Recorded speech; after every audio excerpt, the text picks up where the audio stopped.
Our final session for today is learning from history so that we can plan for the future. And first up is Amy Gill, who is a PhD candidate at the University of Sydney's School of Education and Social Work. Her doctoral research uses a mixed methods approach to explore service and support needs among care experienced young parents in New South Wales. And she's here today talking about embedding researcher reflexivity and lived experience within early parenthood and out-of-home care stakeholder research. Thank you, Amy. Sorry, let me just get rid of everyone's faces there. Okay, so thanks for that introduction. My name is Amy, and I'll be talking about embedding researcher reflexivity and lived experience within early parenthood and out-of-home care stakeholder research today. So I would like to start by acknowledging the tradition of custodianship and law on the country on which the University of Sydney campuses stand and the land which I'm on, which is Darug land, and also pay respects to those who have cared and continue to care for country. So today I'm going to start by providing some background on researcher reflexivity and insider research. Then I'm going to discuss my PhD study, which is an ongoing work, and then I'm going to conclude by emphasizing the importance of centering care experienced voices in research. So to start, I'm going to explain what researcher reflexivity is not. It is not limited to self-reflection, which focuses on emotions and self-understanding, and it's also different to critical reflection, because this is the process of reflecting on the past to apply transferable knowledge to the future.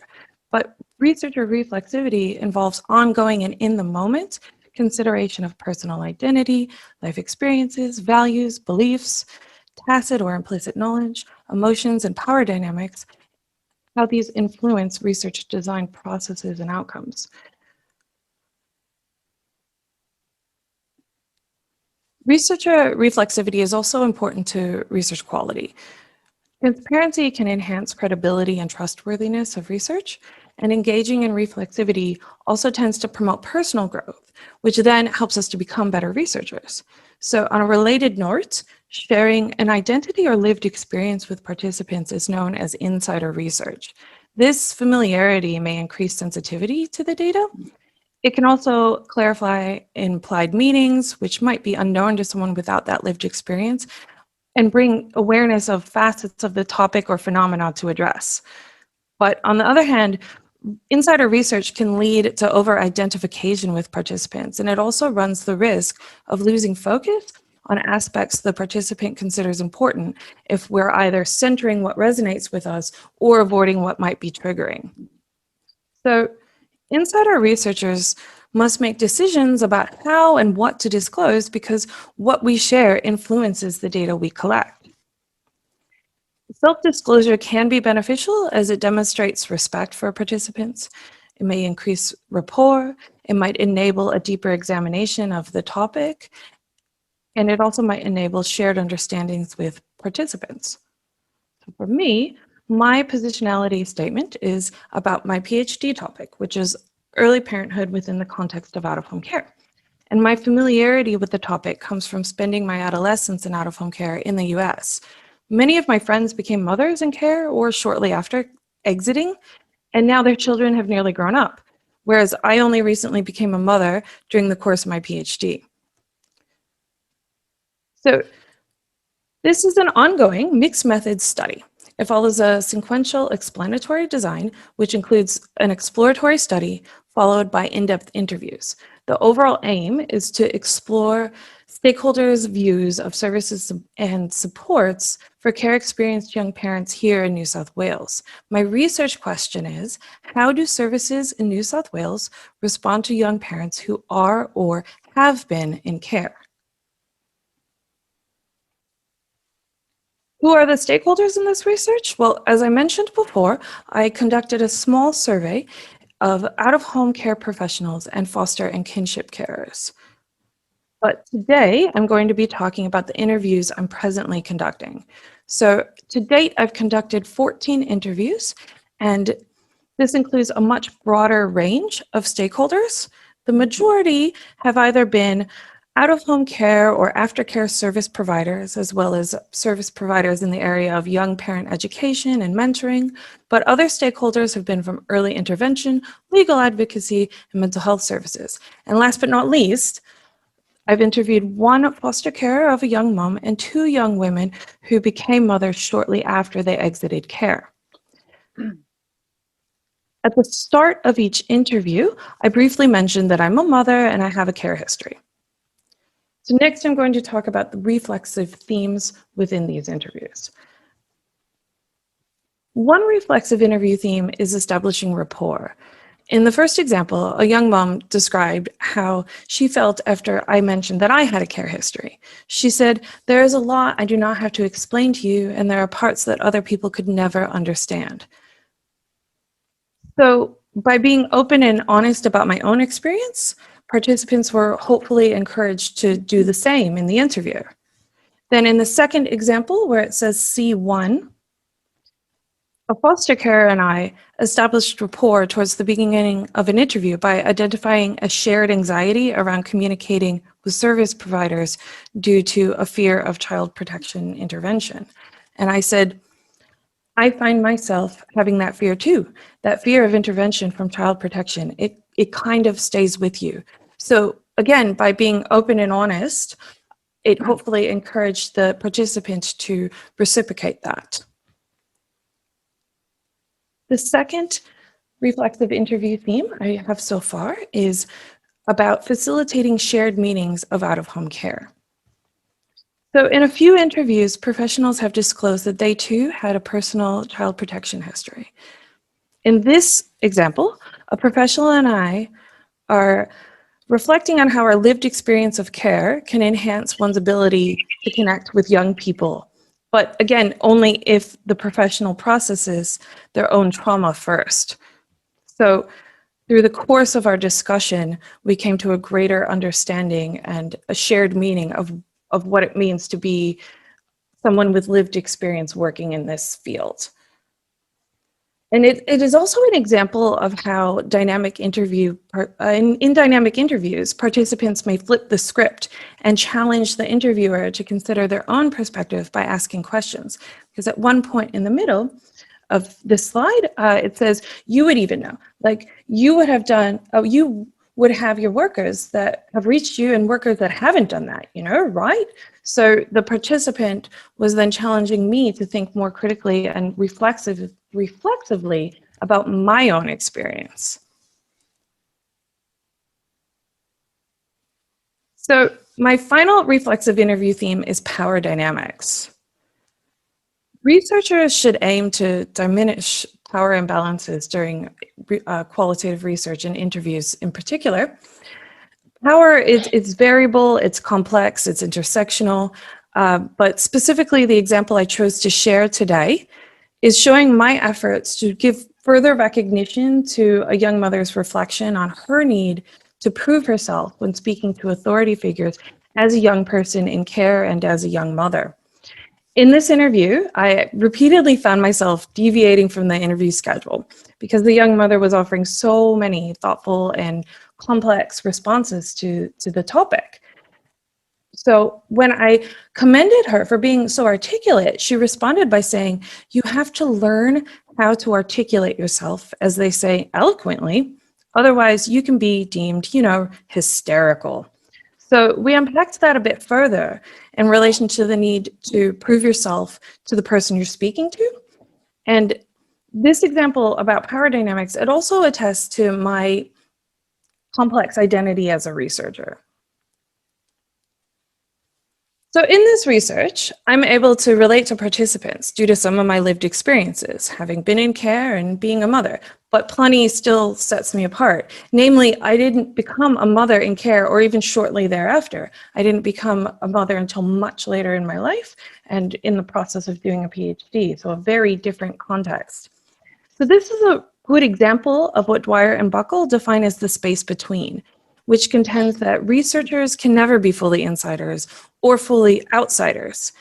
This is because human experience is complex and our positionalities are constantly shifting.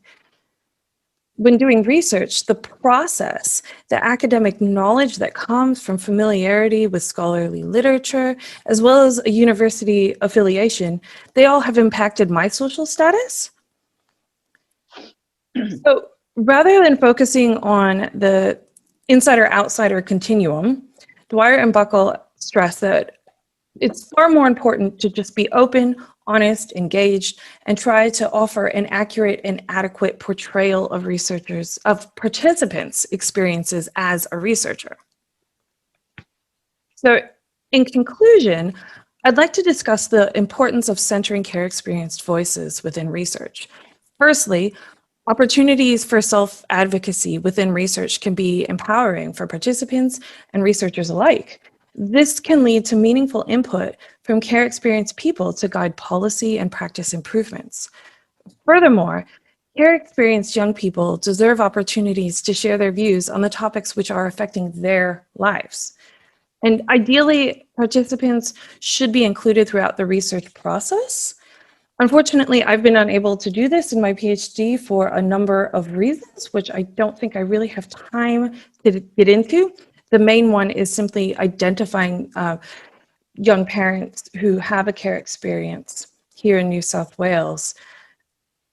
It's a rather difficult thing to do, and also young parents in particular are extremely busy and might not be interested or may not hear about the project or might not have the time. So it's not something I've been able to do. But from a broader long-term perspective, I think greater emphasis is needed within academia on preparing care leavers to become researchers and have research careers. But this requires addressing the educational gap between care leavers and the even greater gap between parenting care leavers and the wider population. So I'd like to conclude with this quote from a paper by Jacqueline Wilson and colleagues. In this paper, she was reflecting on her experience as a research participant while in care herself, and then as a researcher.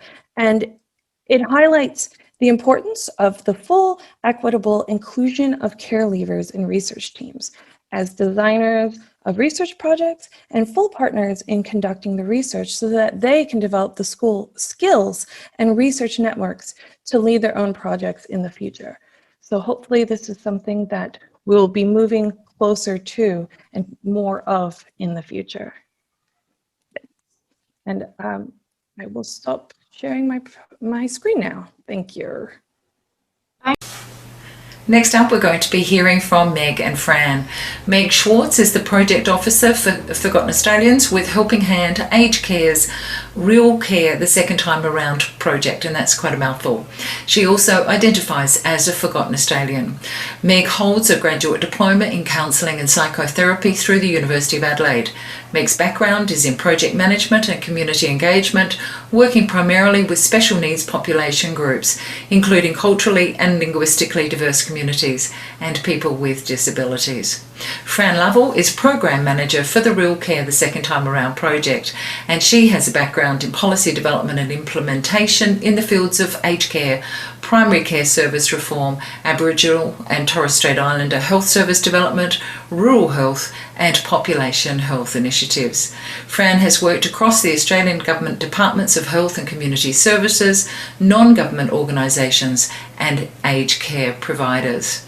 She is currently engaged by Helping Hand Aged Care to work on the co-design project with Forgotten Australians care leavers to improve their access to aged care services by co-designing more responsive service delivery and more relevant information for Forgotten Australians, and that's what they're both going to be talking about today. Thank you. Thanks, Victoria. Yes, thank you, Victoria, and we too want to acknowledge Victoria's support for the project and participation and investment in the project. She's been a marvellous contribution and supporter for us. We too would like to acknowledge that we're meeting on Kaurna land, meeting with you from Kaurna land, and acknowledge the traditional owners of the land and their dedication and commitment to the land, both past, present and future. And we of course particularly acknowledge the elders of all Aboriginal people and Torres Strait Islander people around the country. I'm just going to firstly acknowledge that we will put up a PowerPoint and some slides from us. As probably all of you experienced, it's a very condensed version of what we would normally present. We think we can get through some really meaningful information in the 15 minutes, but and hope we have time for questions, but it is a shorter version. And like Adele acknowledged, it is nice to not needing to be able to explain the Forgotten Australians and care leavers. But I now want to hand over to Meg to introduce herself. Oh, okay, and thanks Victoria too, because you're an absolute gem and rock on our project. So I thank you for all the resources that you've helped develop with this project team. So my name is Meg Schwartz. I started on the project in May of last year. I'm the project officer, and I also identify as a Forgotten Australian. So without further ado, I think we'll start our presentation. Bring it up. There we go.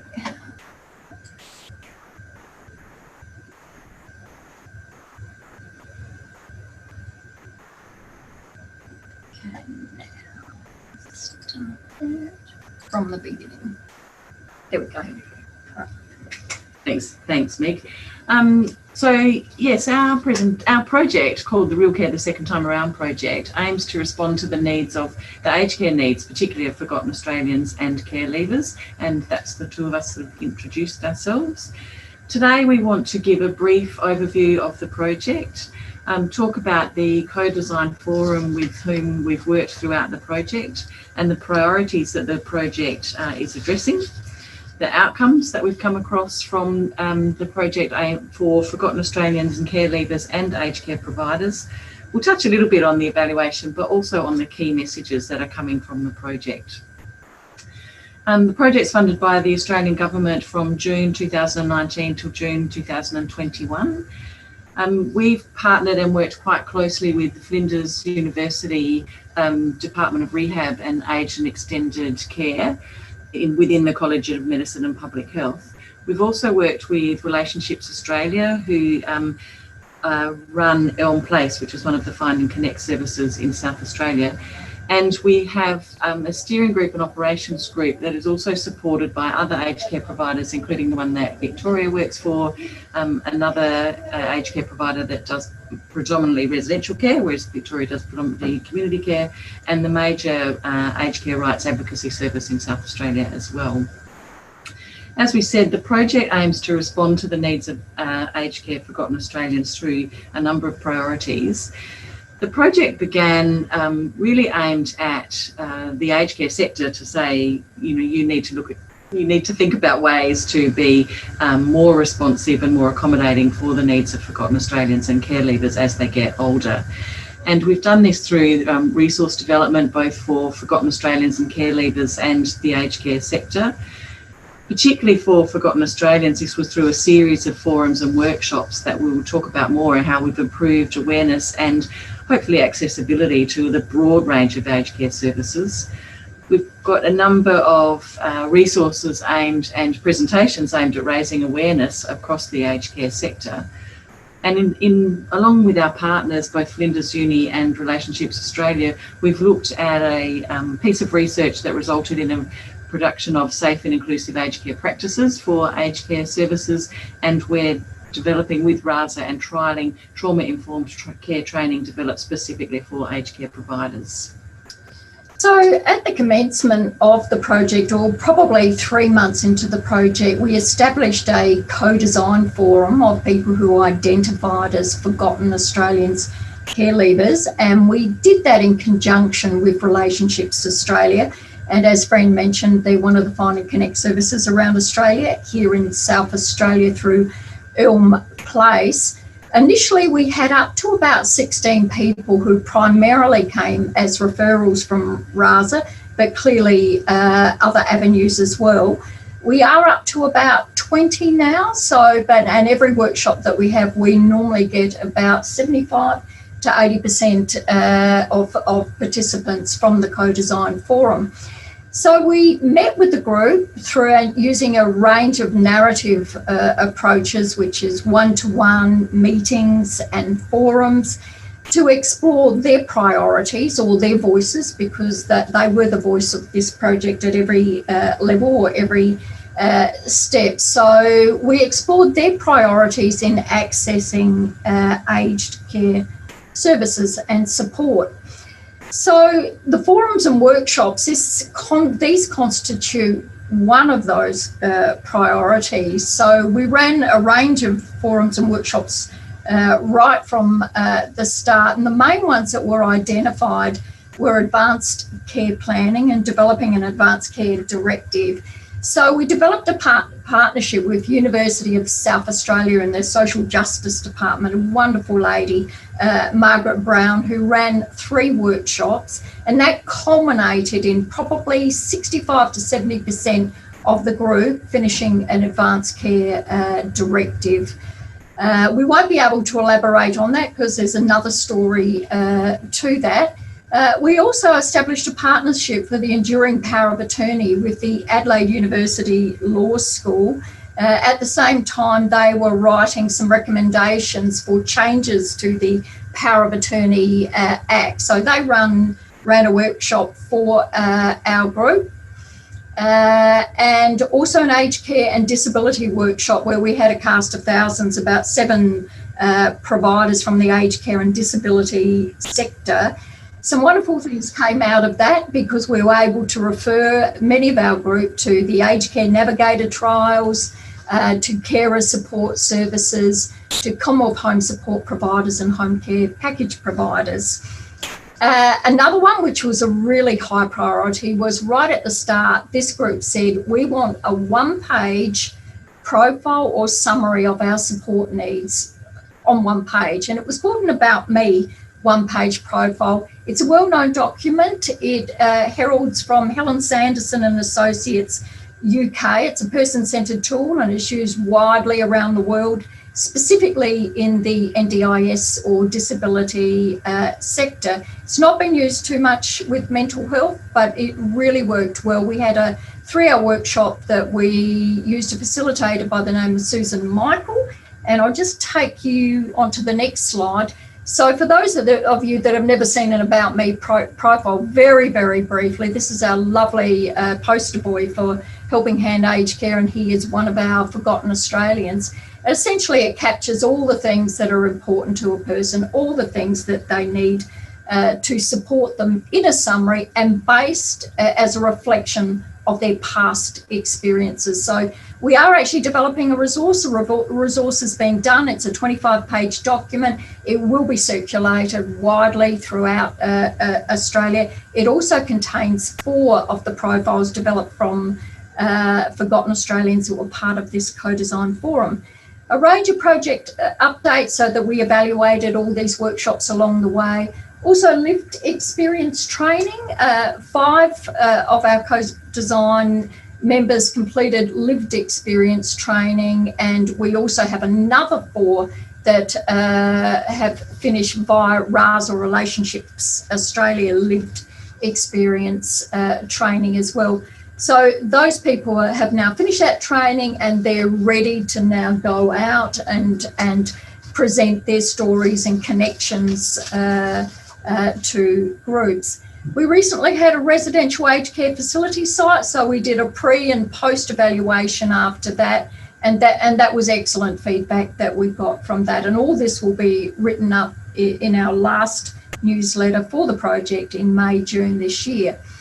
We also have another workshop which will be held in June, and that will consolidate all the information through these workshops and forums so that this group will be able to take that information with them, and that will be provided in a booklet for them.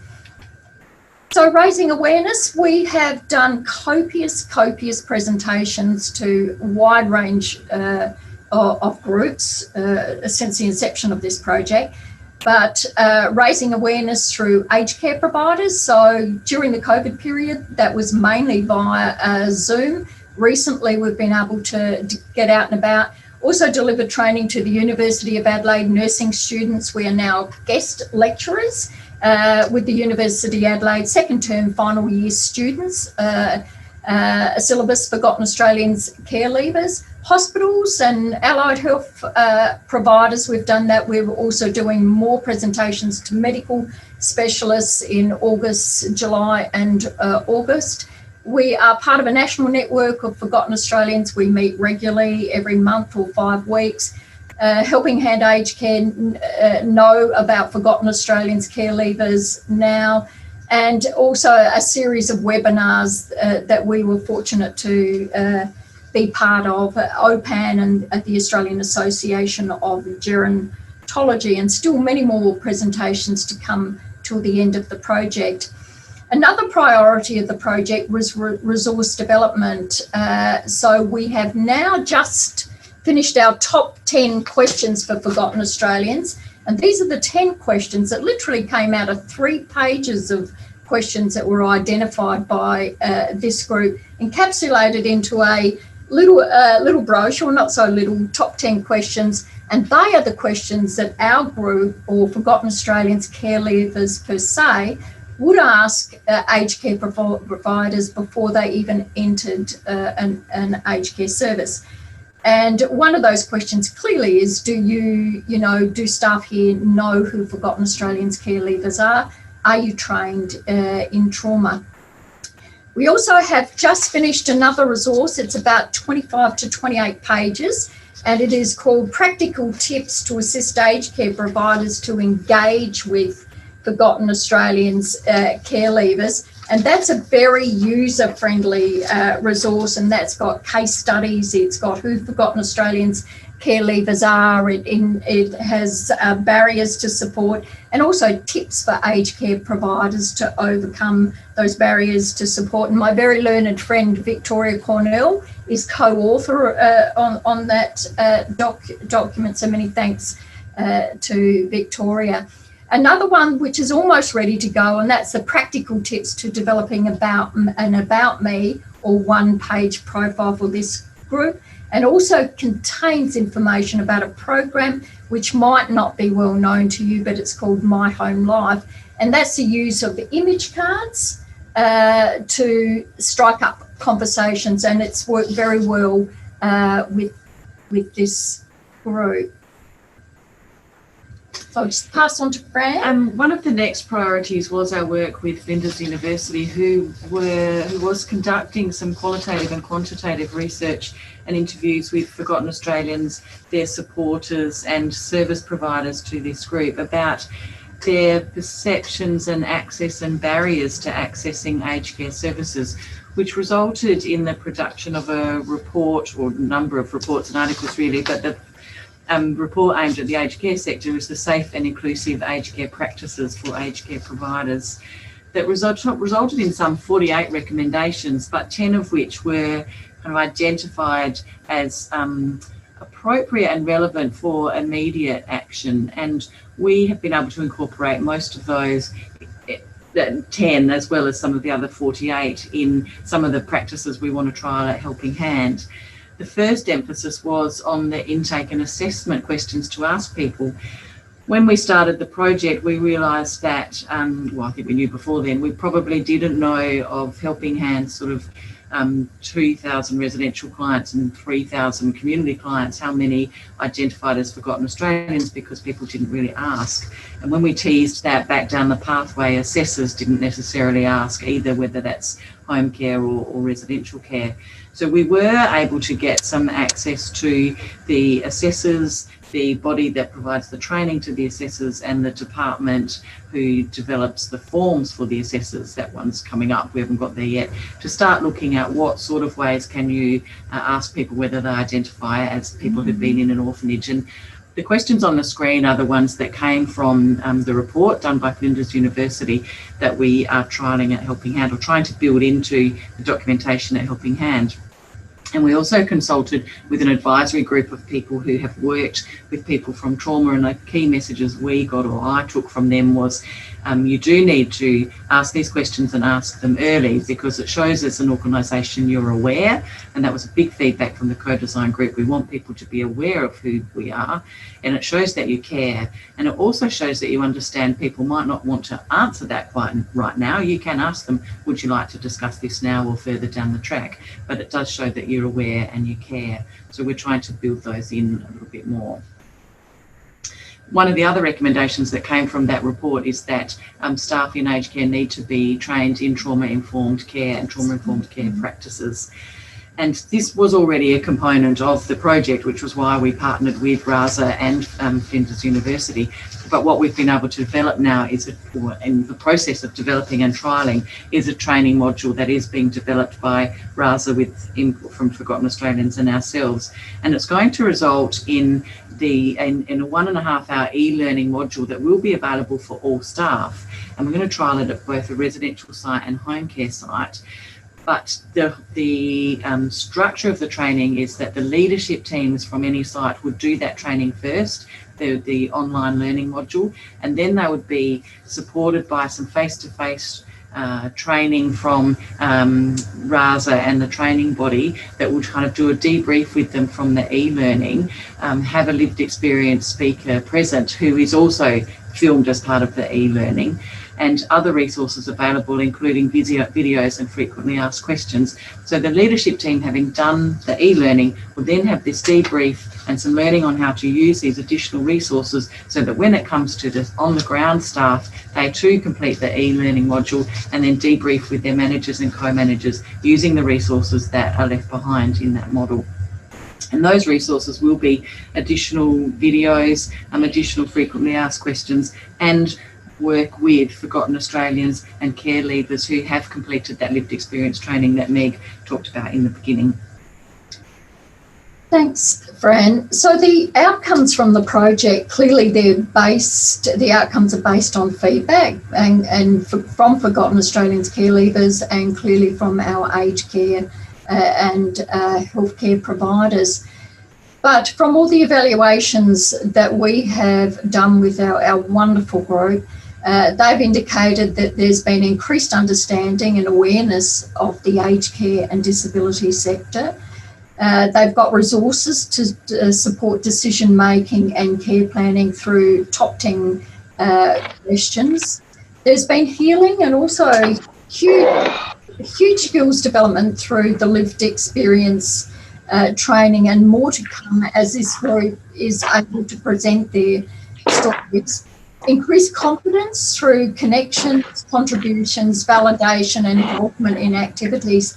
One of the most important outcomes from this project, though, will be, and that process clearly has started, is the identification of this group in every single intake and assessment process, certainly within Helping Hand, and ultimately in aged care, and beyond that with every single provider, that this group, people need to know that this is a special needs group identified in the Aged Care Act in 2009, and as such needs to be identified at intake and through assessment processes. Some of the outcomes for aged care providers, clearly a much better awareness of Forgotten Australians care leavers' history and experiences, and bear in mind that that is an ongoing process. The trauma-informed care training, clearly everyone is looking forward to that. The resources, we've already had national feedback on the practical tips resource, and even from the Department of Health, who have actually and about to circulate this through Australia-wide. But the top 10 questions brochure has gone to 22,000 emails throughout Australia and every aged care provider, as will our practical tips resources as well. I guess we're now developing a framework for working with special needs groups, and that starts with the intake and assessment identification, and increased confidence about engaging with Forgotten Australians care leavers. And that was a little bit of a hiccup at the start. If you don't know about a group, the more you know about people, clearly that does break down barriers. I do want to say too that, you know, if we look at the influences, one of the outcomes of this project is that We have built stakeholder involvement and capacity. We have developed credible reputation with the Department of Health. We will be flying over to Canberra in 2 weeks' time at their invite. We have meetings with the Department of Health in the next 2 weeks to discuss a diversity framework and the inclusion of this group as well within that framework. As I think we said, the whole project will be evaluated by Flinders University with a focus on pre and post surveys with focus groups, in particularly the Forgotten Australians and care leavers that are participating in the co-design group. So their pre-survey and their post-survey post-project focus group. All of the workshops also had written evaluations as part of them as well, and staff will also have pre and post surveys, both from their involvement in the project and quite specifically about the training as well. So the key messages from the project are around past trauma clearly causes anxiety about entering aged care for this group. This is a group with diverse health problems, chronic multiple comorbidities that have been well documented, researched in publications or research publications such as the LOFA study. Building trust is absolutely critical, and that's across the board for this group. As I mentioned, that this group has been in the Aged Care Act. The Aged Care Act is going to be updated through the aged care reforms, and we will still be there as a special needs group. Identification of this group is absolutely critical, and actually special needs groups must be mandatory.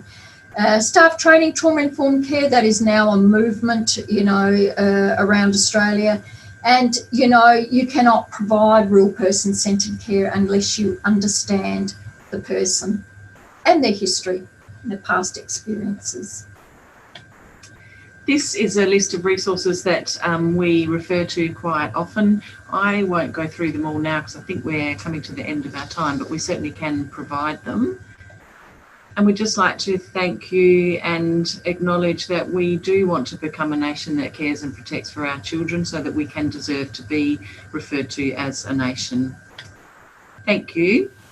Next up is the team of Emma Colvin and Lizzie Knight, represented today by Emma Colvin. Their presentation is around career information barriers for care experienced young people. And Emma Colvin is Senior Lecturer in Law and Criminology at Charles Sturt University. She previously taught criminology at Monash University, and her research has investigated the criminalisation of children and young people in the child protection system and their access to tertiary education. She has received research funding from the Collier Charitable Fund and the Australian Institute of Criminology. And Lizzie Knight is a research fellow with the Centre for International Research on Education Systems at Victoria University.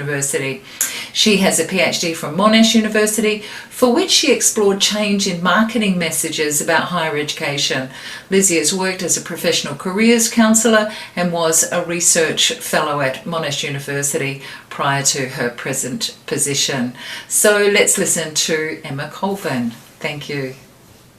Lizzie isn't able to be here today, but she is a co-investigator on this project. We've been juggling school holidays and our own caring responsibilities, so we're taking it in turns to do all the various jobs at the moment. I'm just going to share my screen, so just give me a moment to do that.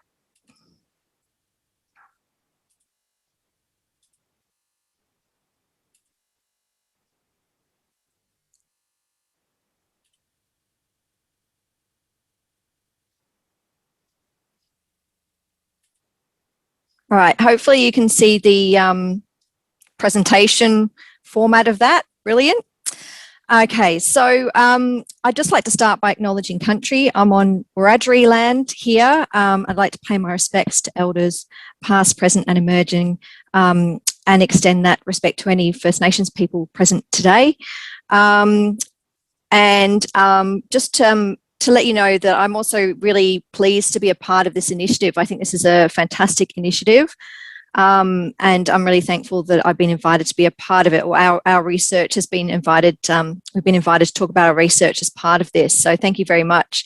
And unfortunately, I've only been able to come in for this part of the day. So I'm really sad to have missed the wonderful presentations and expertise that was presented earlier today. So I'm here to talk about this project that was funded by the Collier Charitable Fund, specifically in terms of funding initiatives that promote access to public education. And so Lizzie and I originally incepted this project. So my background is in criminology and law, and I was sort of interested in that space where we look at the ability to divert away from the criminal justice system. And one of the more positive aspects of that is when people have access to education and employment. And Lizzie comes from an educational background. So we kind of brought our two areas of research together as sort of an interdisciplinary nature. I guess this is sort of a sociology of education project. And we partnered with the Career Industry Council of Australia and also the Create Foundation for this project. So we had industry input, and Create was actually part of our data collection process as well. They conducted some work for us as part of that. So this research is really premised on the idea that parents have been shown to be a strong influence on career decision making and successful transitions. So we're talking about transitions in particular from school into tertiary education. And of course, we know that care experienced people have less access to parental support. And previous research shows that care experience has been is an indicator of less likelihood to progress into education, training, or employment. And you may be familiar with a lot of the research around that, particularly I know that Philip Mendes was speaking earlier today. But what we do know from research that's been conducted recently by the Create Foundation is that more care experienced people are completing secondary school than before. And this presents an opportunity to scrutinise how transitions can be assisted or improved. So really what we're looking at here is the opportunity is ripe with more people being able to transition, with people with care experience being able to transition into higher education.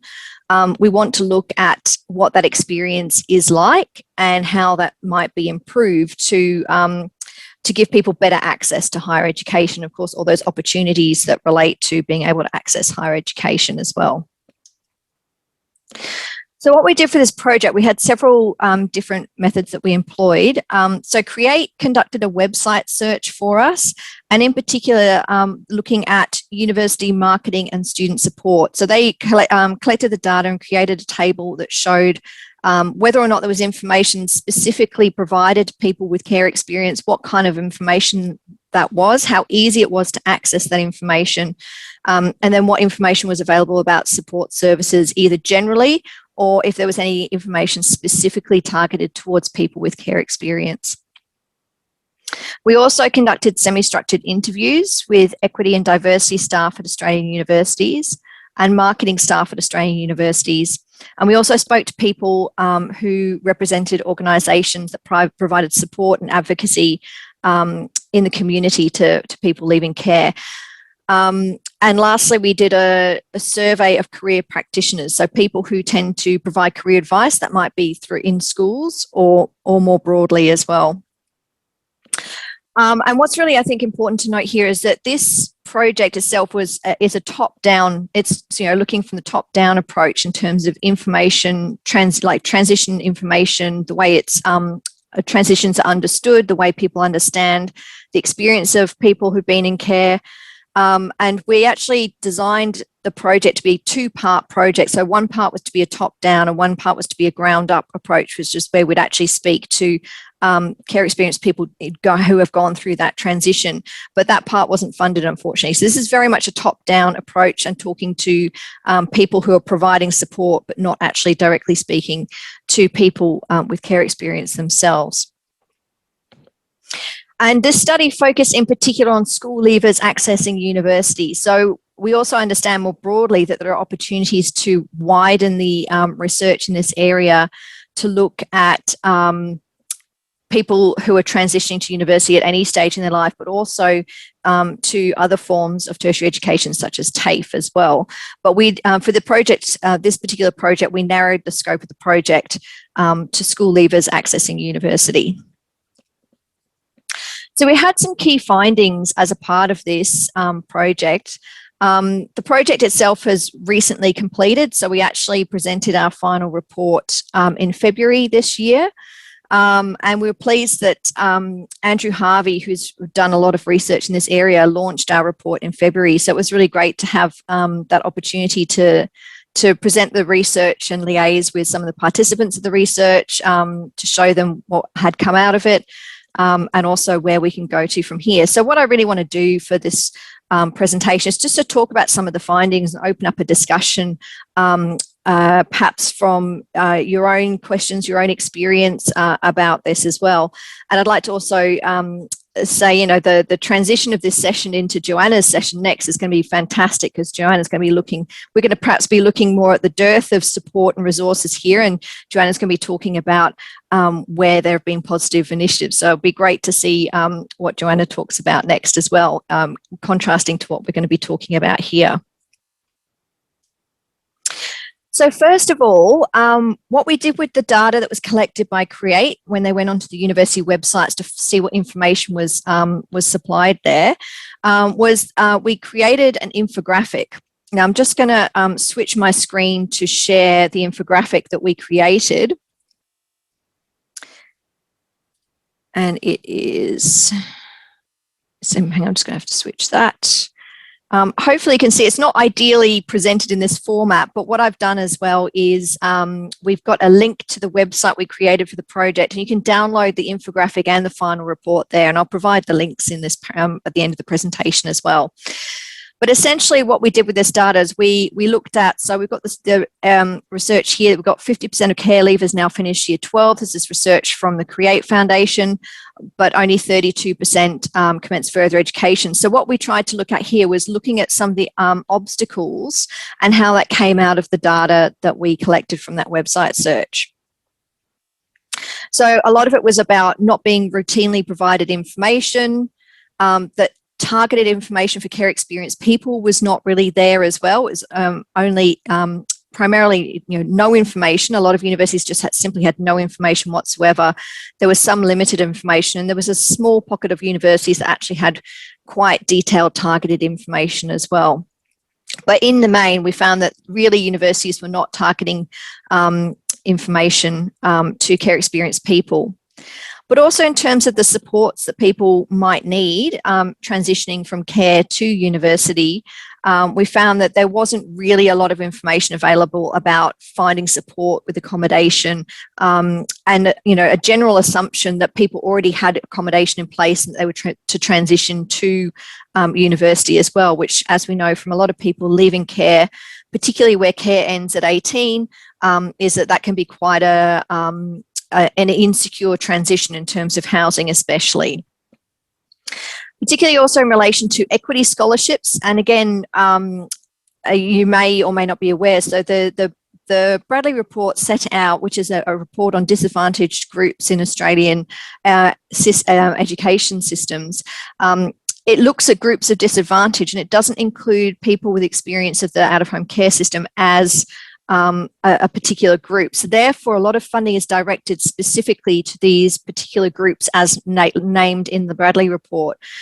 So what we found was equity scholarships weren't really specifically diverted to people with care experience, and that scholarship and bursary schemes did not specifically, there were very limited resources specifically for people with care experience. So again, if we're looking at that experience of more people finishing high school, more opportunity to transition to higher education, but a lack of, you know, targeted or specific support, but also a lack of awareness, which is what we'll talk about next as well.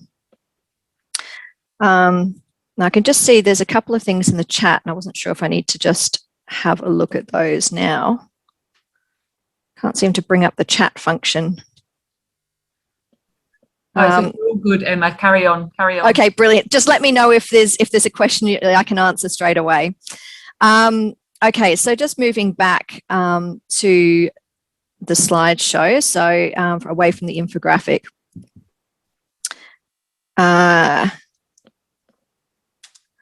So one of our findings was that there was a systemic lack of understanding of the needs of care experienced students in higher education. And again, some of this is relating to a a lack of awareness even of people with care experience as well, but also about the specific needs. And again, an example of which I can even say in my own institution, we're having a parents' information night is scheduled for next week. And again, it's that kind of exclusionary language as well, not so that more and more what we see is universities are marketing to the parents of children as opposed to the prospective students themselves. So of course, when they're targeting all their information to parents, using terms like parents, talking about bring your mum and dad along, it can be quite exclusionary to people who don't have an involved parent in their life, or it might be that it's a carer, another member of their family who's the carer.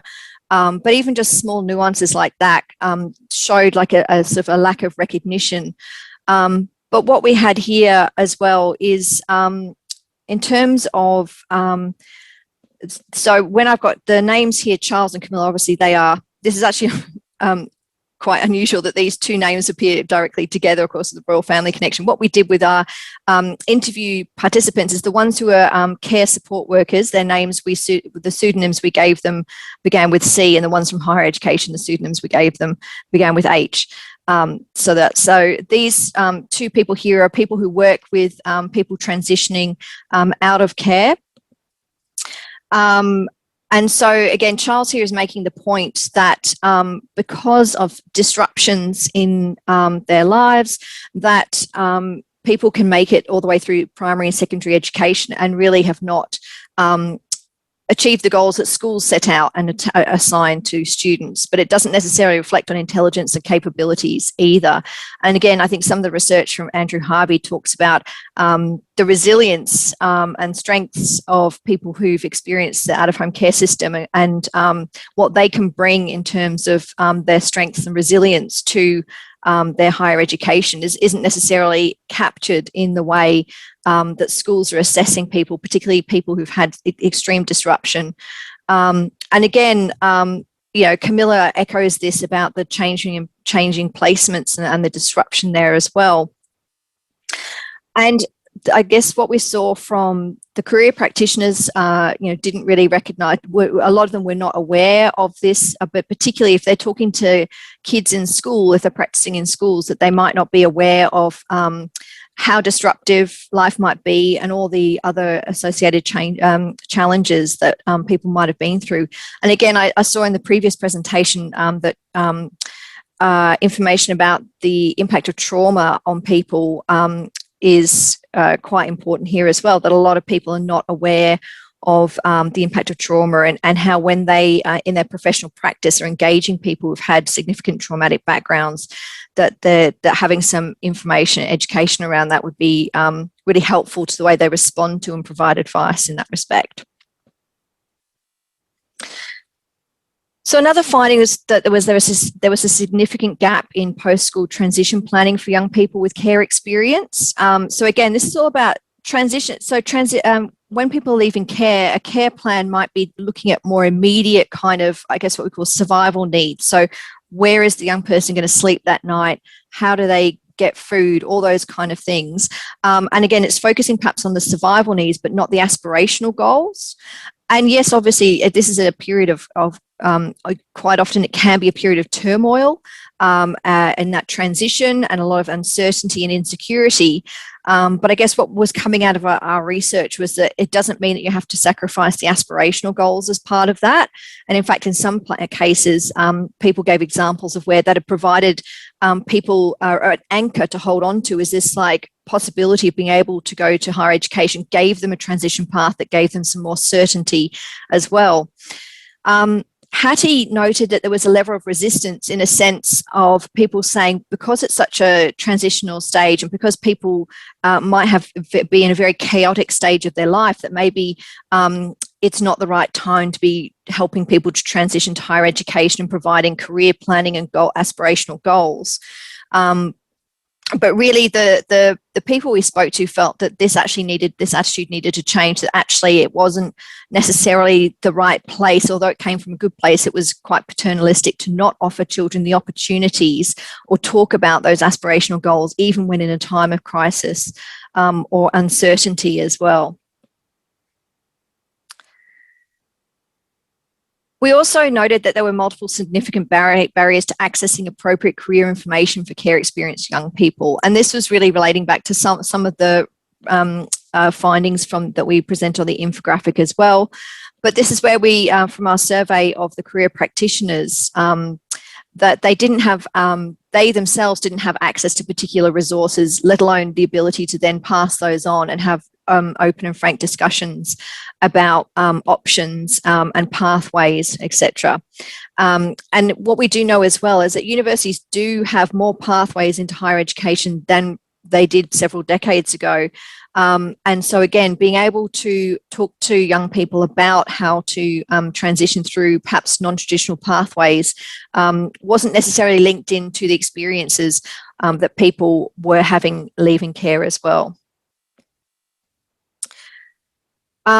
So again, Heather talks about the availability of career support in schools. So particularly in circumstances where perhaps the young person isn't necessarily able to get career advice where they are residing, that schools are another avenue as well. But here Heather's really saying that a lot of the time there's just not enough time to really talk to young people about their experiences and their aspirations and how they might transition when they've only got short consultation times. And again, a career practitioner who's not necessarily aware of these might be relying too much on parents, again, to be doing that when in the absence of a parent or a parent who's engaged and able to do that, that the young person doesn't have access to that kind of support, and perhaps they might need more support because of that absence of support in their home environment as well.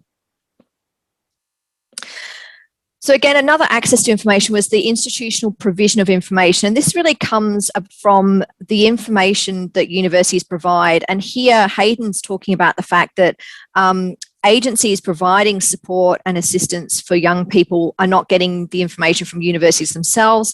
Again, a lot of universities are still thinking about a very traditional kind of family structure where mum and dad are involved and, you know, are attending open days and helping children fill out forms and talking to them about whether they're going to get HECS, who they're going to stay, how they're going to, they're going to stay at home, or are they going to go and get an apartment, all these kind of things that are missing for a lot of people who are leaving care.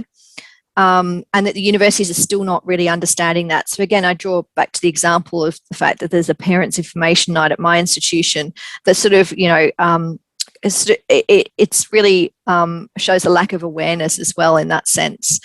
And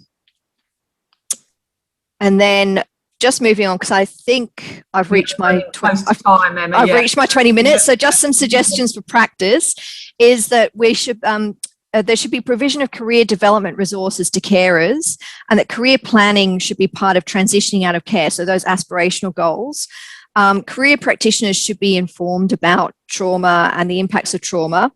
And another thing we talk about in more depth in our report is this needs-based approach. So rather than focusing on groups of disadvantage, as per the Bradley report, recognising the intersectional nature of disadvantage and actually going, what does a person need, and providing the needs, whether it be accommodation, mentoring, that kind of support. So a needs-based approach rather than focusing on being a member of a particular disadvantaged group as a reason why you might be, or targeting for resources and support. Here's some of the things you can do is circulate information, share our report, keep in touch, and if you are providing support, liaise with your local universities about that.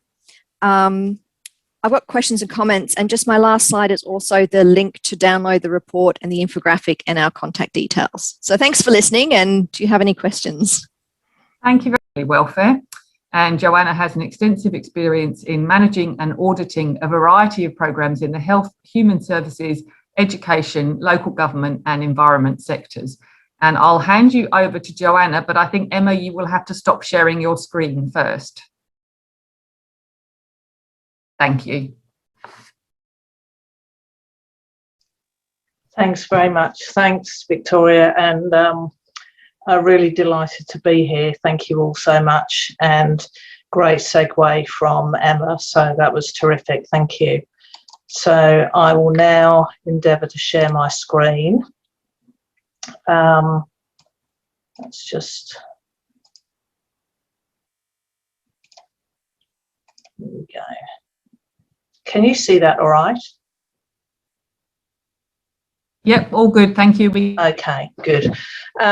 Look, I'm really aware of time. I've probably done too many slides, so I might sort of focus on some of the things that were picked up.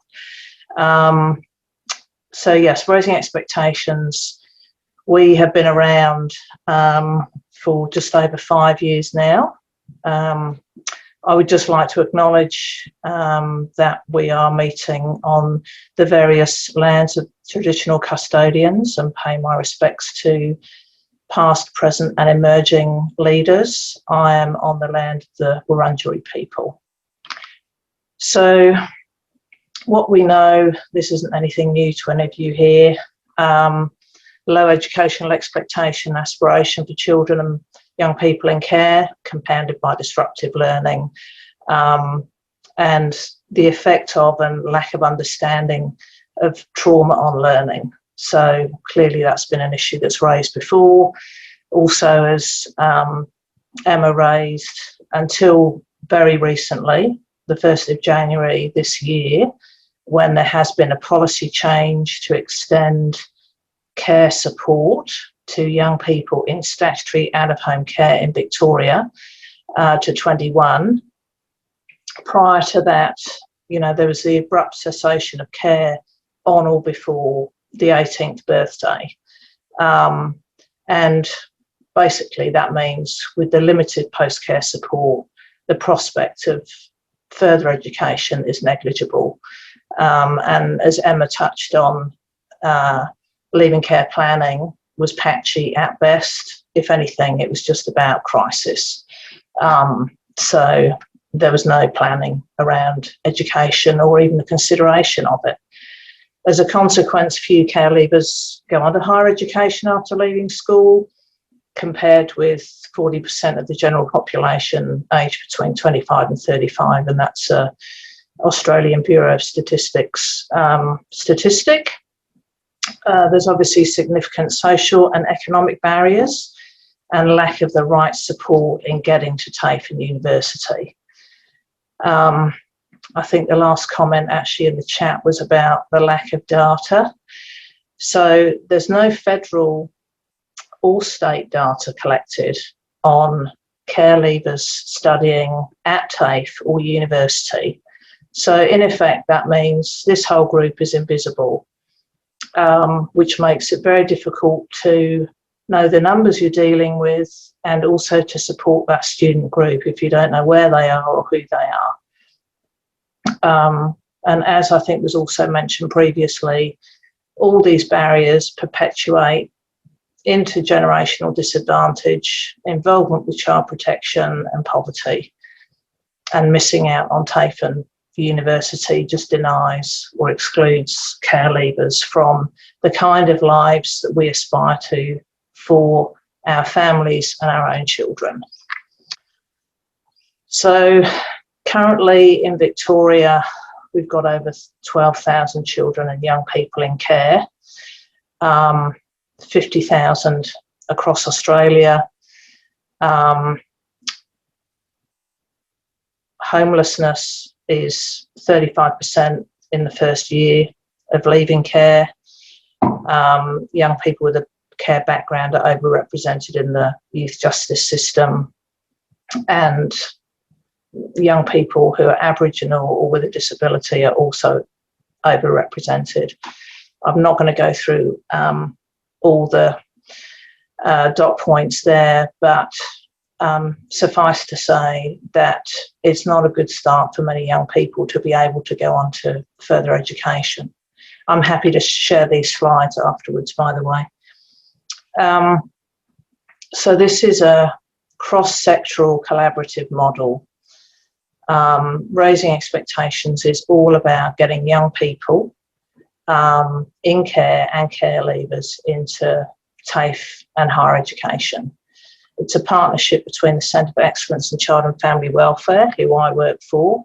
So we're Victoria's peak body in the child and family services area. That means we work with a whole range of families and support support organisations such as Anglicare, Berry Street, who do provide direct support and services to young people in care. La Trobe University and Federation University were our founding partners. Professor Andrew Harvey is our senior representative at La Trobe University, and Associate Professor Jax Wilson, who was also mentioned earlier, until recently was our senior representative at Federation Uni. They have been pivotal in getting changes within their universities to support care leaver students. At the end of 2019, Swinburne University came on board, which is fantastic because they offer vocational as well as higher education. And currently our funding partner is the Victorian Department of Education and Training. So how it all started. So as Emma mentioned before, Andrew and Jax have done a lot of research into care leavers in higher education, and that certainly was, an impressive foundation on which to apply for a grant to the Sydney Myer Fund. Also, our CEO went to visit carers in Ireland and couldn't believe how strong and passionately they would advocate for their children to have a university education. And yet in Victoria, we just don't have that expectation at all, let alone aspiration. So we was fortunate to secure 3 years funding from the Sydney Myer Fund. And the focus really was about how we can make this model sustainable rather than making it about perhaps just awarding scholarships. So the initial aim of the project was about improving the rates of care leavers transitioning to tertiary education specifically. That included lifting the educational aspirations and achievement of care leavers, promoting access, including pathways to further education, improving knowledge and skills of professionals and carers, providing access to education information and resources to young people, and providing targeted and intensive support to enable care leavers to access university and complete degrees, as well as contributing and building to the Australian evidence base. So, early achievements. In mid-2018, there was an evaluation conducted by the Australian Council for Educational Research, which showed the model was effective. Also, we were able to demonstrate in conjunction with the evaluation that the data we were collecting, our strategic influence across education, higher education, community sectors, government, and other aligned organisations, as well as the research conducted by Jax and Andrew, was enormously valuable in terms of where the program was at that point. In 2019, we managed to transition from being philanthropically funded to a multi-year investment by the Department of Education and Training. 2019, Swinburne came on board. We were recognised in the education category for the Victorian Protecting Vulnerable Children Awards in 2018. All this helps in terms of lifting the profile, increasing the understanding of how important it is to support young people in care in their education, and more importantly, when they leave care, they're supported to at least consider being able to go on to vocational higher education if they want to. So as we've mentioned previously, there is a dearth of data. So the partner universities established data collection processes, had to go through a whole range of ethics, etc. not easy trying to get a question included on the enrolment form, still a challenge.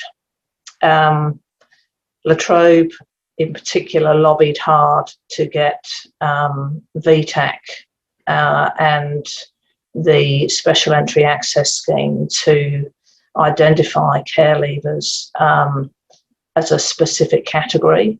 So what that does mean now is that all Year 12 students can identify. But again, it comes back to what Emma was saying before, is that schools need to know about this, teachers need to know about this, and students, need to be guided to complete the form.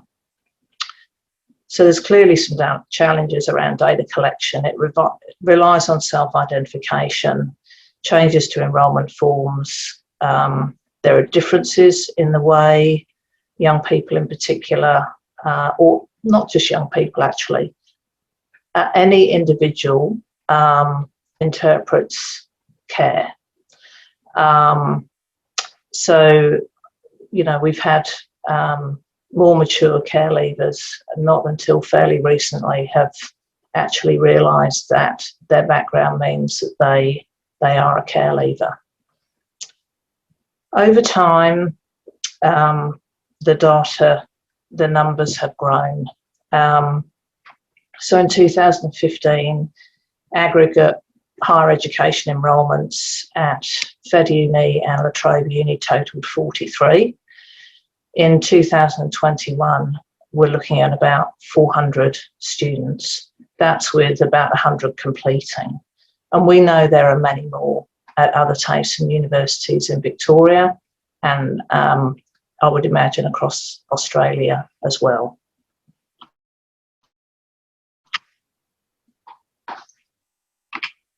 So in terms of key enablers,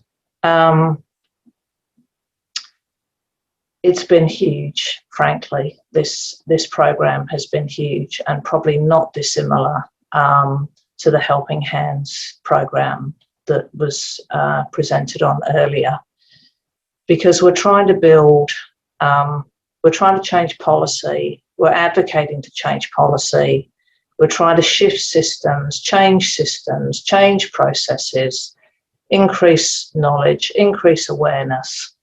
And that takes time and a lot of energy, and it does need, some support from a whole range of people. Shifting a culture of low educational aspiration and expectation has been huge, and it's ongoing.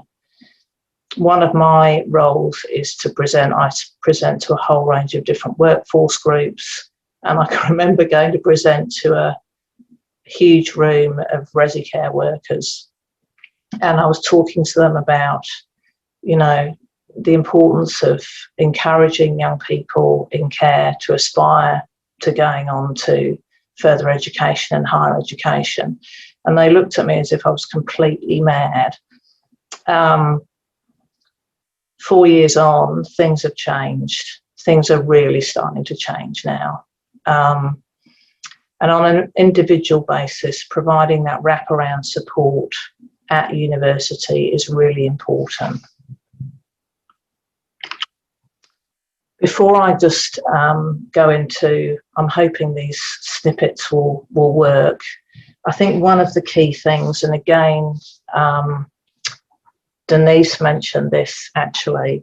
So one of the many great things about raising expectations is there's no age limit.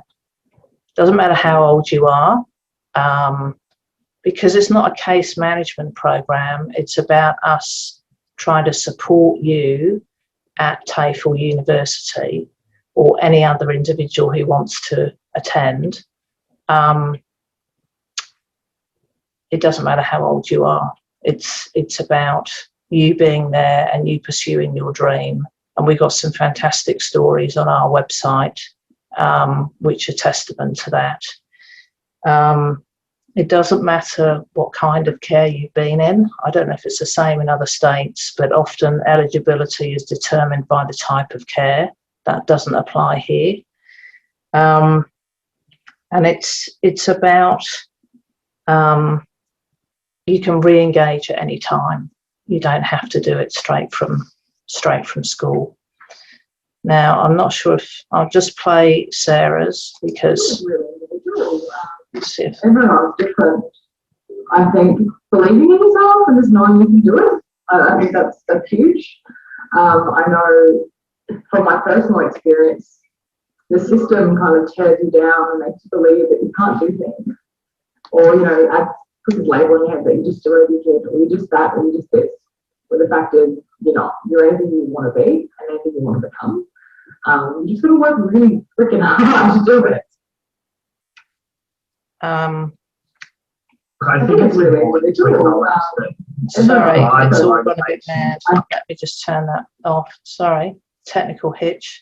I'm aware I've sort of got to the 15 minutes. Am I still okay for time, Victoria?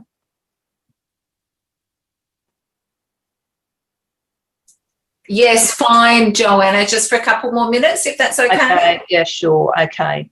So, thanks, Dee.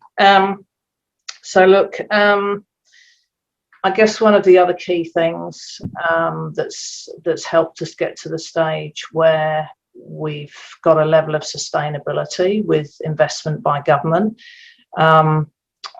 We commissioned Deloitte, and they did a pro bono report for us. And they found that for every dollar invested in the program, it returns $1.80 in social and economic benefit, which, frankly, if you're a government and you're looking where to invest taxpayer money, that's really important. We were also recognised nationally through the Social Impact Measurement Network of Australia. And I guess for all the people still on this call, these kinds of things are no-brainers for you, because clearly if we support all care leavers, irrespective of their age, to be able to go on and pursue higher education, vocational education, so that they can develop the lives they want, increase their earning potential, all of that means that they can become significant contributors to society, both socially and economically, which is really important. So in terms of where to from here, the main things we're working on at the moment is working with Victorian TAFEs and other universities, and that's just started recently.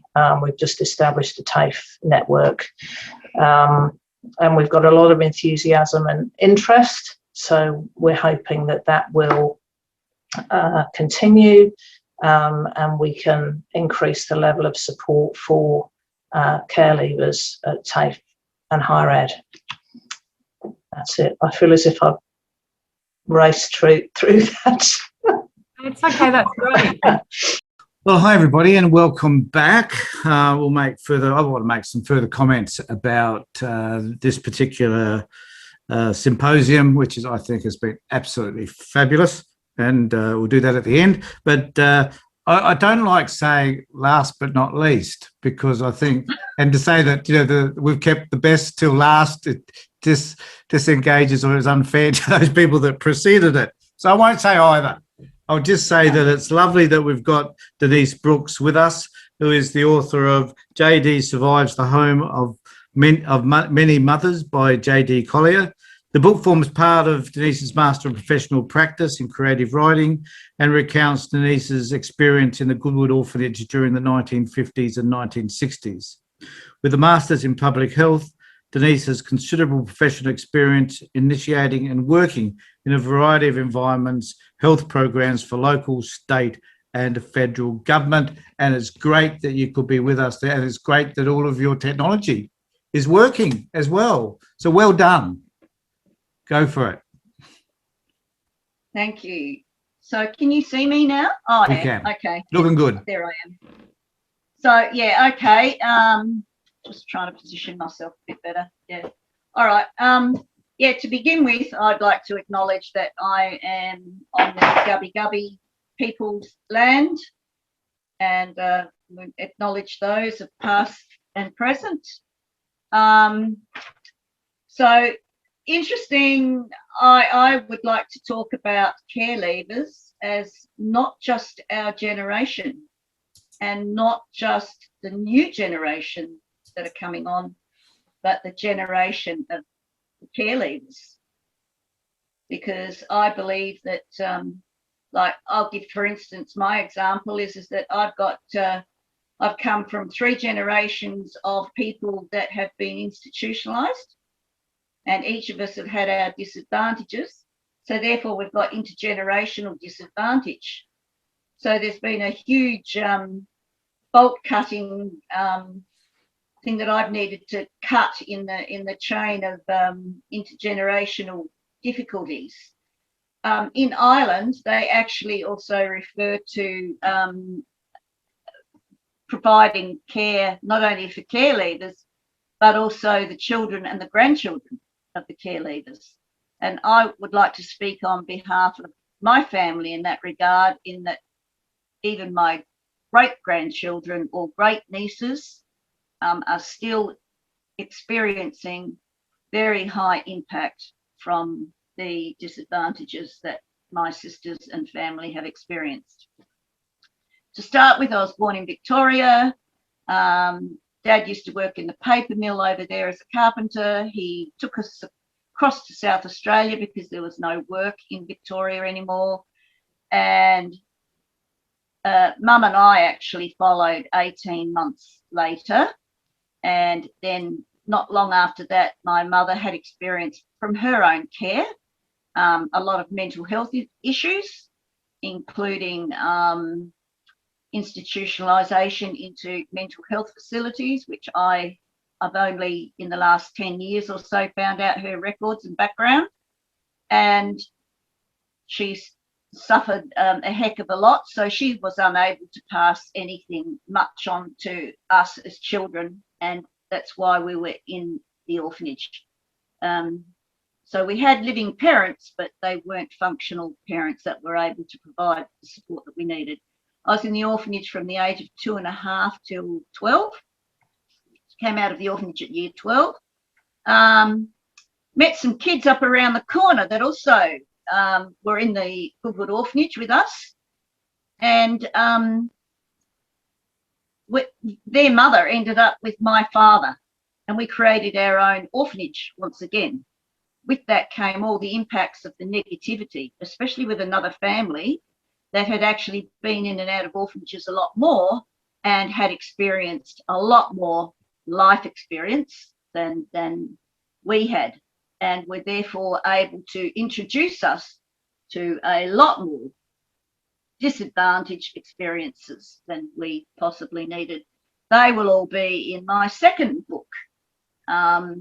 So we went to a working class suburb where there were a lot of social disadvantaged migrant people. I experienced gang rape in my young teens. I'd come from a girls' orphanage, was totally unaware of the culture of boys, had no idea what to expect. And so a heck of a lot was a huge surprise to me. I ended up having a child out of wedlock. I didn't get past year 10. I didn't pass year 10. I was experiencing the gang rapes in my teen years and didn't realise that I was also experiencing trauma. I did know that I was a bright person, but my stepmother, who was a bit jealous also of me getting any kind of education, told my father that I needed to stay home and look after the rest of the family. So I was treated like a Cinderella to the family. So I did my role. I did that. I was used to cleaning. I had to learn how to cook because I didn't cook much in the orphanage, but I did learn how to clean, that was for sure, but not a house. Anyhow, eventually, stepmother moves on and I'm left there with my child to raise. So I didn't really become aware of any educational opportunities until I actually started working. I actually married a boy when my child was 2.5, and he was an apprentice, and we decided that we wanted to buy a house, which was the first time home ownership had ever been a possibility for me in my life. We'd always been renters and had moved around quite a bit. So buying a house was an aim. So I went and worked at the local meatworks. As I was working at the local meatworks, I decided that I was good at science, and I was up there inoculating kidneys in the beef hall, and became scientifically interested in what the meat inspectors were looking at, and found out from the meat inspectors that you could do a subject, meat inspection. So I decided I'd go and do it. First woman in South Australia to actually pass and top the state in meat inspection. So everything for me was experience by learning. Every single thing was action learning.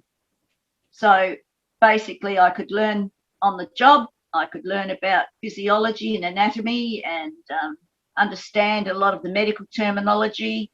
After I did that, I realised I'd also experienced sexual harassment at work. It's almost like you just have this excessive tolerance for abuse that just seems to go on, and you just don't know where your boundaries are. And so you accept this abuse as if it's just something that happens in life, and you just don't realise that you can do anything to change it. But of course, I still had this anger and this frustration that I wanted to learn more and get better. So I did. I finished off my meat inspection course, and then decided I didn't want to work in the meat industry anymore. I'd lodged a complaint with the Commissioner for Equal Opportunities on sexual harassment. It didn't go anywhere terribly much, but in my studies of environmental health, I actually started to do sociology and psychology and a lot of the other humanistic type subjects, as well as science. And with that, I was charged to, only girl in the class, charged to do some research on women's liberation. So I went to the Women's Studies Resource Centre and the Women's Liberation Centre and WELL and all those other places in Adelaide at the time that were active feminist organisations, and got a good overview on things, and found that I had other support as a working class girl who was experiencing a whole lot of discrimination in a whole lot of areas, and a whole lot of anger that I had built up. And these women nurtured me into understanding that I didn't need to put up with this crap, and that I could do better in life. And then I started on my journey of mental health, wellness, and interpersonal stuff. So I started doing a whole lot of co-counselling, a lot of therapy. As I graduated in my environmental health, I actually was lucky enough to get a job in the Health Commission straight away, which was very lucky. And I don't know how I did that, but I decided to drop my sexual harassment case, which was dragging on for a couple of years, because they just were, for I think political reasons, because I'd worked at the South Australian Meat Corporation, and there were politicians involved with all of that. They wouldn't have wanted that cat to get out of the bag. So I learned a lot about political barriers, political discrimination, personal discrimination, self-empowerment, what I could learn to make things better. So as I got my job, I volunteered at the Working Women's Information Service for a while, did some more interpersonal work and training, spent thousands, literally thousands, on my mental health training myself through private therapists and other ways. So you could say that my, again, experiential learning was particularly accidental. Nothing was planned. It was opportunistic and very random in my approach to learning. So then I went on and started to do an associate diploma in business health administration, found that boring. And then I don't know what it was. I think my marriage broke up because of my anger over the sexual discrimination stuff, and I just dumped everything onto my husband, who wasn't terribly enlightened as far as women's issues went. He was a nice enough man, but just not enlightened, and a working class man. Educating Rita, the movie, kind of sort of, it's like I just kind of outgrew the working class as I studied and did my mental health work on myself.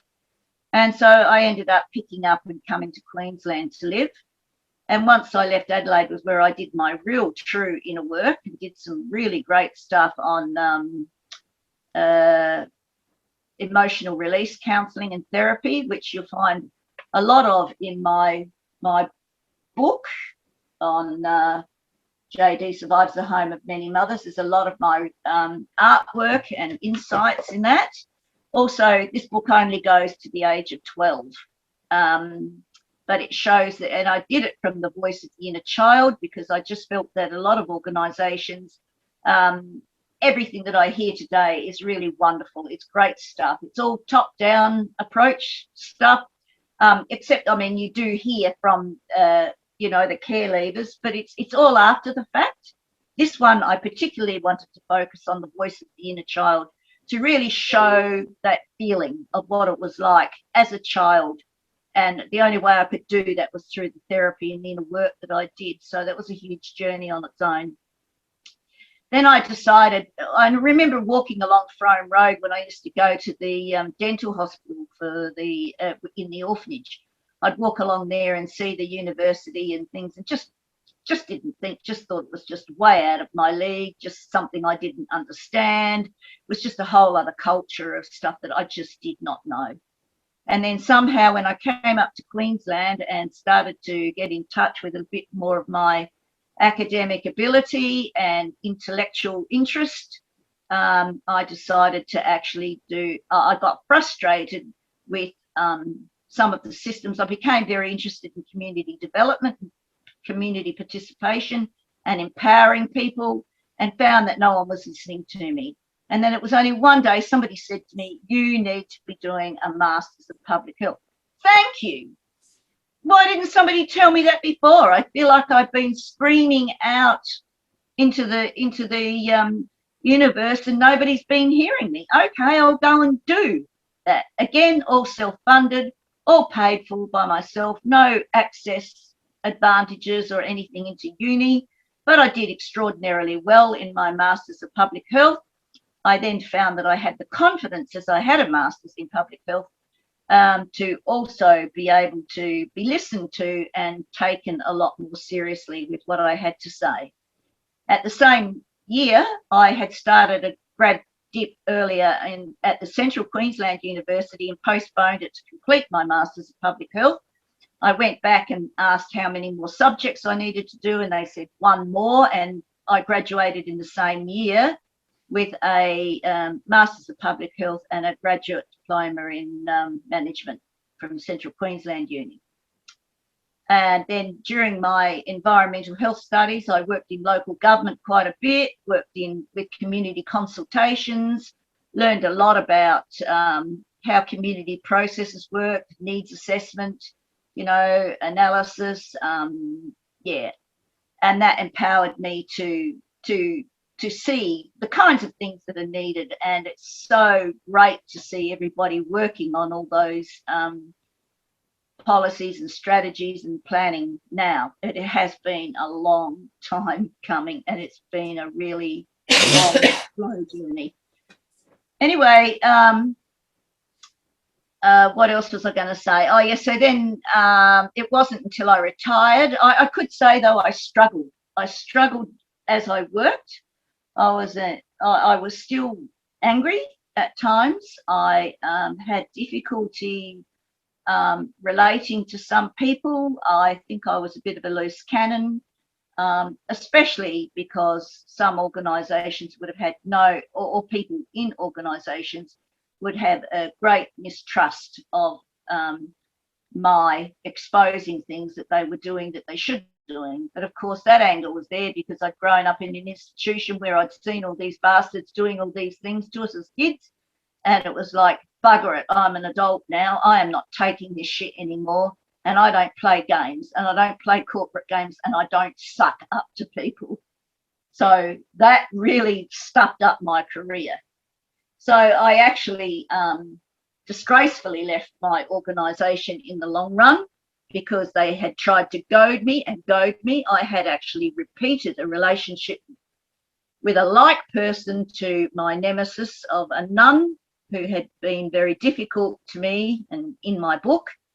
And I found, hello, I have repeated my relationship with this person and had been trying to work hard and go, please accept me. I've studied, I know this stuff. Take me on, take me under your wing, trust me, work with me, but no, they just wanted to reject me. And that was painful. 16 years I worked under that person, asking them to accept me. In the long run, I ended up being goaded out of my job. I resigned, and then I went and did a Masters of Creative Writing and decided that with all the 40 years of journal writing that I had, that I would pull it together and write my first book. So, and so then I graduated in a Masters of Creative Writing in 2018. I will be writing my second book, and this will be the cover of the bigger JD as a teen. It's going to be called JD's Careless Years.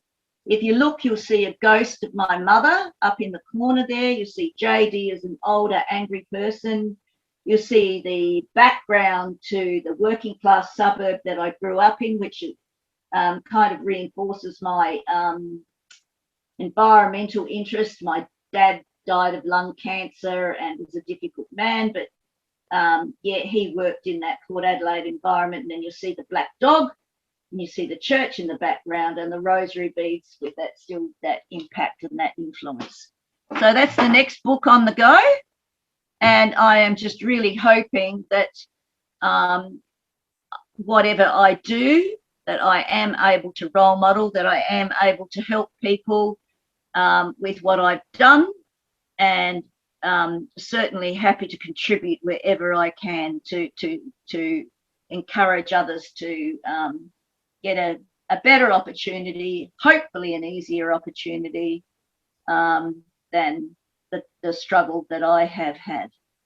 But yeah, one thing that I do too on the bottom of forms sometimes is, are you Aboriginal, are you this, are you that? I write in the box, care leaver. Not that I've ever had any special consideration for it, but I'm prepared to put it there and say that. So thank you today for this opportunity. I'm really heartened to see all the work that everybody is doing. I do strongly advocate, though, that care leavers be widened to include the intergenerational families. I don't want to see it continue with my nieces and stuff, you know, that they're still social work dependent, social support dependent, still don't have much idea on where they're going and what they're doing. And I've tried in different ways, but I'm living interstate now and it's very hard to have that influence on them. But and also, it's not just tertiary education that people need support with. You know, that people might be interested in artistic outlets. They might be have a lot of other strengths. I mean, I heard you talking about strengths building. You know, so we need to build on the strengths of those people. And like I said, I just went from strength to strength to strength as I accidentally discovered a new skill or developed a new skill. So it was pretty random, but yeah, let's hope that we can make things better for people in the future and that I haven't wasted my time bumbling along the way that I have, and that I can do something to still help people in the future. I have mentored a couple of people through the Smith family, through other people that I've worked with. I've done everything that I can. I'm reaching the end stage of my life now where I'm not working in an institution anymore and just doing what I can on a daily or whatever level. Whenever something crosses my desk that I can see, if I can get the information, I'll go, oh, that interests me. I'll do something about that. Hence, thank you, Dee, for the invite to this, and I'm really happy to contribute. Thanks very much, Denise. I have to say that you're an inspiration. And I hope I've... And that's the end. That's the end of our very first Australian Symposium for our very first Care Experience History Month. A huge thank you to our presenters for making today such a special day, a day of mixed emotions from sadness, despair, to inspiration and hopefulness by the time we got to the end of it. Thank you all for the excellent work that you are doing as allies and care experience people. I'd also like to thank those who attended and participated in discussions. We had some excellent discussions along the way. That was fantastic. Thank you all. And I'd also like to finish off by thanking the chairs of the various sessions. We had Tony Tonkin, we also had Noelle Hudson from Create Foundation, and we had Victoria Cornell, who is the Housing Research Manager at ECH. Unfortunately, because of some recording problems, we missed Noelle altogether and most of Victoria, but nevertheless, thank you both very, very much. And thank you all. And a final thank you to Kate McGeary for her partnership with me on this project. See you later.